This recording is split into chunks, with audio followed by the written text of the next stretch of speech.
ബഹ്റൈനിൽ വാർഷിക ചെമ്മീൻ നിരോധനം പ്രാബല്യത്തിൽ വന്നു. ഫെബ്രുവരി 1 മുതൽ ജൂലൈ 31 വരെ 6 മാസക്കാലത്തേക്കാണ് നിരോധനം ഏർപ്പെടുത്തിയിരിക്കുന്നത്. മുനിസിപ്പാലിറ്റി കാര്യ കൃഷി മന്ത്രാലയത്തിലെ agriculture affairs and marine resource under secretary doctor Khalid Ahmed ഹസനാണ് ഇക്കാര്യം അറിയിച്ചത്. മത്സ്യസമ്പത്ത് സംരക്ഷിക്കുന്നതിന്റെ ഭാഗമായിട്ടാണ് ചെമ്മീൻ പിടിക്കുന്നതിനും കച്ചവടം ചെയ്യുന്നതിനും വിൽക്കുന്നതിനുമുള്ള നിരോധനം ഏർപ്പെടുത്തിയിട്ടുള്ളത്. ഈ കാലയളവിൽ ചെമ്മീൻ പിടിക്കുകയോ വ്യാപാരം നടത്തുകയോ വിൽക്കുകയോ ചെയ്യുന്നതിന് അനുവാദമില്ല.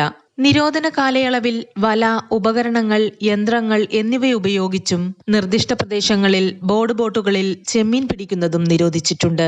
ഈ കാലയളവിൽ വിപണനത്തിനോ വിൽപ്പനയ്ക്കോ വേണ്ടി മാർക്കറ്റുകളിലും പൊതുസ്ഥലങ്ങളിലും ചെമ്മീൻ പ്രദർശിപ്പിക്കാനും പാടില്ല. വ്യവസ്ഥകൾ ലംഘിക്കുന്നവർക്കെതിരെ കടുത്ത നടപടികൾ സ്വീകരിക്കും. ചെമ്മീൻ പ്രജനന വളർച്ചാ കാലമായതിനാലാണ് 6 മാസം ഇവ പിടിക്കുന്നതിനും കച്ചവടം ചെയ്യുന്നതിനും വിലക്കുള്ളത്. ബഹ്റൈനിലെ ചെമ്മീൻ വ്യവസായത്തിന്റെ വികസനത്തിനും മത്സ്യസമ്പത്തിന്റെ സംരക്ഷണത്തിനും സഹായകമാകുന്ന വിധത്തിൽ സമുദ്രസമ്പത്ത് സംരക്ഷിക്കാനുള്ള ശ്രമത്തിന്റെ ഭാഗമായാണ് തീരുമാനം. Mathrubhumi news, Bahrain.